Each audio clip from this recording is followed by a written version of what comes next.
May 2nd, 2008, 7:37 a.m.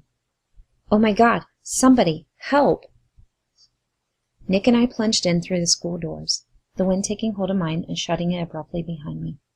As always, the hall was packed with kids hustling to their lockers, griping about their parents or teachers or each other. Lots of laughter, lots of sarcastic grunts, lots of lockers slamming. Early morning noises that are just naturally a part of the soundtrack behind high school life. We rounded the corner into the commons where the orderly motion of the halls poured into a stagnant milling of kids getting in there before school gossip. Some were at the student council table buying donuts, others sitting on the floors with their backs propped against the wall, eating donuts they'd already scored.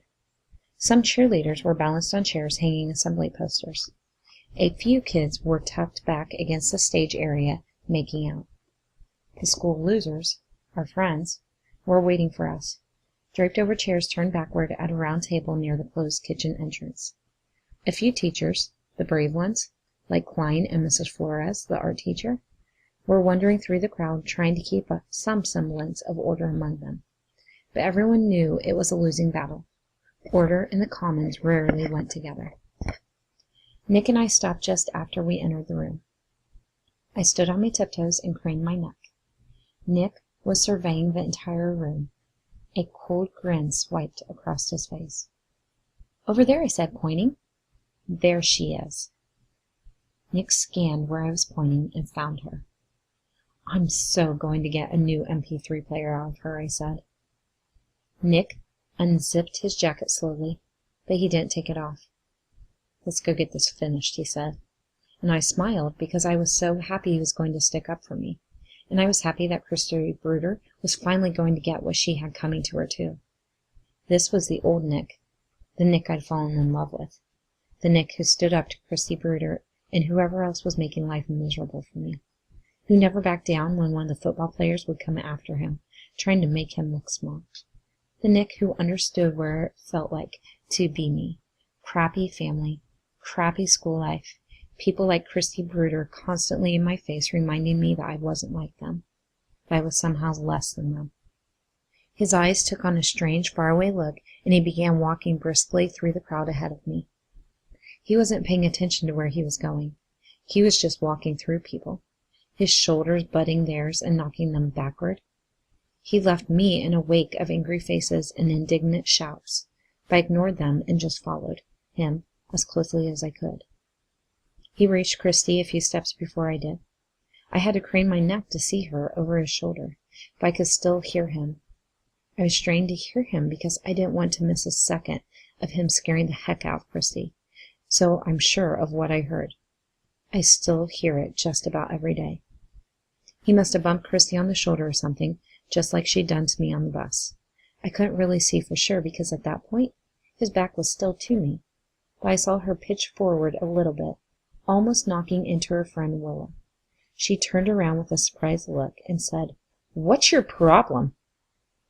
By then, I had caught up with Nick and was standing just behind him. On the security video, it looked like I was standing right next to him. All of us so close together it was impossible to tell whose body was whose. But I was just a step behind him, and all I could really see was the top half of Christy over Nick's shoulder. "You've been on the list for a long time," he said. And I immediately went cold, because I couldn't believe he just told her about the list. I was pissed, honestly. That list was our secret, just between us, and he'd just blown it. And I knew that with Christy Bruder, there would be hell to pay. She'd probably tell her friends, and they would have something else to make fun of us about. She'd probably even tell her parents about it, and they'd call mine, and I'd get grounded. Maybe we'd even end up suspended, and then I'd be screwed when it came to finals. "What list?" she asked, and then she looked down just slightly, and her eyes grew big. She started to laugh, and so did Willa, and I started to pull up onto my tiptoes to see what they were laughing at. And then there was a noise. It wasn't so much a noise in my ears as it was in my brain. It sounded like the whole world was shutting down on me. I screamed. I know I did because I felt my mouth open and my vocal cords vibrate, but I heard nothing. I shut my eyes and let out a total scream, and my arms instinctively flung themselves over my head, and the only thought I had was, this is something bad. This is something bad. This is something bad. Which I'm pretty sure was my body going on autopilot. Life-saving autopilot. It was more like a message from my brain to my body. Danger! Run away! I opened my eyes and reached out to grab Nick, but he had moved to the side, and instead I found myself looking at Christy, who had this totally shocked look on her face.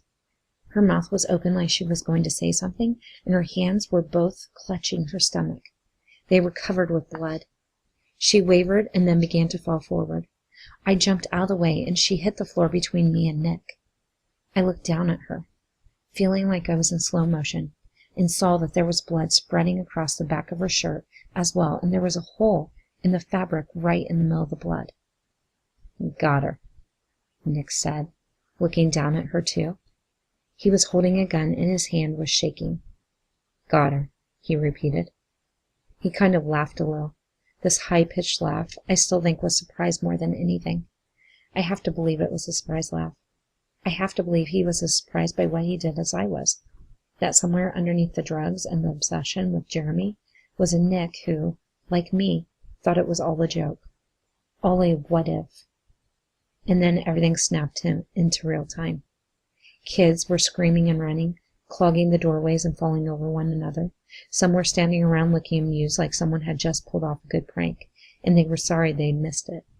Mr. Klein was shoving kids out of the way, and Mrs. Flores was screaming commands at them.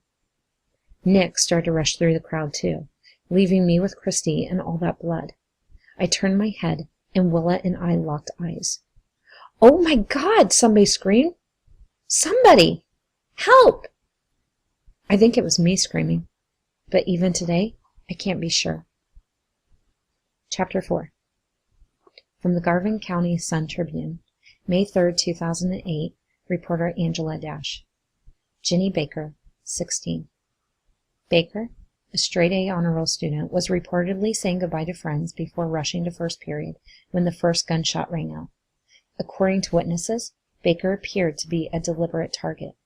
LaVille bending to shoot her as she crouched underneath the table. She was screaming, "Help me, Meg!" when he bent down and pointed the gun at her. Junior Megan Norris said, "But I didn't really know what to do. I didn't know what was happening. I didn't even hear the first gunshot, and it all happened so fast. All I knew was Mrs. Flores was yelling at us to get under the table and cover our heads, so we did. And I just happened to dive under the same table as Jenny, and he got her. He didn't say anything to her at all, just leaned down, pointed the gun in her face, shot her, and walked away. She was real quiet after he shot her. She wasn't asking me to help her anymore, and I thought she was dead. She looked dead." Baker's mother could not be reached for comment. Her father, who lives in Florida, describes the incident as the worst kind of tragedy a parent could imagine. He added that he will be moving back to the Midwest to help Baker through the extensive plastic surgery that doctors say will be required to reconstruct her face.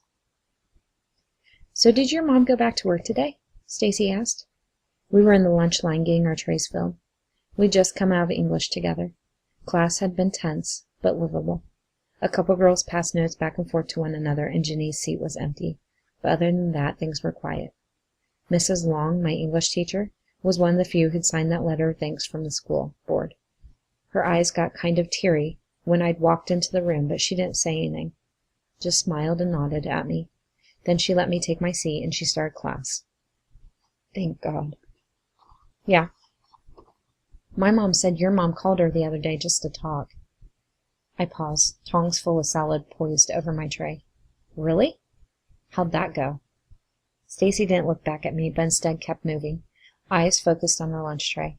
Nobody would have known for sure by looking at us if we were together, or if she'd just been the unlucky one who had to stand next to me in the lunch line. She probably wanted it that way. It was so much safer for her to just be unlucky. She picked up a bowl of rainbow-colored Jell-O and put it on her tray. I did the same. "You know how my mom is," she said. "She told her that she doesn't want our family to be associated with yours anymore. She thinks your mom is a bad parent." "Wow," I said. I felt a funny feeling in my stomach, almost like I felt bad for Mom. which I hadn't allowed myself to do much. The guilt tore me up. It was much easier to think that she thought I was the worst daughter ever, who'd ruined her life. Ouch. Stacy shrugged. Your mom told my mom to blow it out her ass. That definitely sounded like my mom. Still, I bet she went into her room and cried afterward. She and Mrs. Brinks had been friends for about 15 years. We were both silent. I don't know about Stacy, but for me it was a stupid lump in my throat again that kept me from talking. We picked up our trays and paid for our food, then headed out into the commons to find a seat and eat our lunches. Normally, this would be a no-brainer. Before last year, Stacy and I would take our trays to the far side, third table from the back. I would kiss Nick and sit down between him and Mason, and we'd all eat together, laughing, griping, destroying napkins, whatever. Stacy walked in front of me, stopping at the condiment kiosk for some ketchup. I poured myself a tiny cup of ketchup too, even though I had nothing to use ketchup on. I was just trying to avoid looking around and seeing how many faces were pointed in my direction. I had an idea it was more than a few. She picked up her tray again as if she didn't know I was behind her, and I followed her. Maybe it was by habit, but probably it was more like I didn't know what else to do. Sure enough, there was the gang sitting at the far left table near the back. David was there. So was Mason, Deuce, Bridget, and Bridget's stepbrother, Joey. David looked up at us, waved at Stacy, and then sort of wilted as his eyes landed on me. He gave me a half-hearted wave that died midway through. He looked very uncomfortable. Stacy set her tray down in the one empty spot left at the table, in between Deuce and David. Immediately, Deuce started in on some conversation with her, something about YouTube, and she was laughing with him, squealing. "Oh, yeah, I saw that." I stood a few feet away from the table, still holding my tray, unsure of what to do next. "Oh, yeah," Stacy said, looking up at me. She had an almost surprised look, like she didn't realize I had been following her. Like we hadn't just been walking together through the lunch line. Like she hadn't just been talking to me. She glanced at Deuce, and then up at me again. "Yeah, she pressed her lips together. "Val, we, ran out of chairs, I guess." Deuce hooked his arm around her, and again that slithery, little, superior grin swept across her mouth. David started to get up, like he was either going to find me a chair or give me his. He wasn't eating. He almost never did. Deuce kicked the foot of David's chair, jolting him. He didn't look at David when he did it, but David stopped anyway and sat back down. He sort of shrugged shyly and turned his eyes to the table, as far away from me as possible. Deuce started talking to Stacy again, very close to her ear. She giggled. Even David had gotten absorbed into something Bridget was saying. It was like, with Nick gone, the family had kicked me out. Or maybe I had kicked myself out. I don't know. "No problem," I said, but nobody appeared to have heard me. "I can just sit somewhere else. No big deal." What I really meant by that was that I would slink away and go sit outside somewhere alone where nobody would bother me. And more importantly, I wouldn't bother anyone else. It was for the best, really. What would I have talked to them about anyway? They had spent the summer getting on with their lives. I had spent mine desperately scrambling to build a new one. I turned around and looked across the cafeteria. It was weird. It all seemed the same as it had before. The same kids were sitting together. The same skinny girls were eating the same salads. The same jocks were loading up on proteins. The same nerds were acting invisible in the corner. The noise was deafening. Mr. Cavett was wandering among the tables, snapping, "Hands above board, kids. Hands above board." The only thing that had changed was me. I took a deep breath and pressed forward, trying my best to ignore Stacy's laughs and squeals behind me. This is what you wanted, I told myself. You wanted to push Stacy away. You wanted to come back to Garvin. You wanted to prove that you shouldn't have to hide. You wanted this, now you've got it. It's only lunch. Just suck it up and get through it. I kept my eyes on my tray and on the floor in front of me as I walked out into the hallway.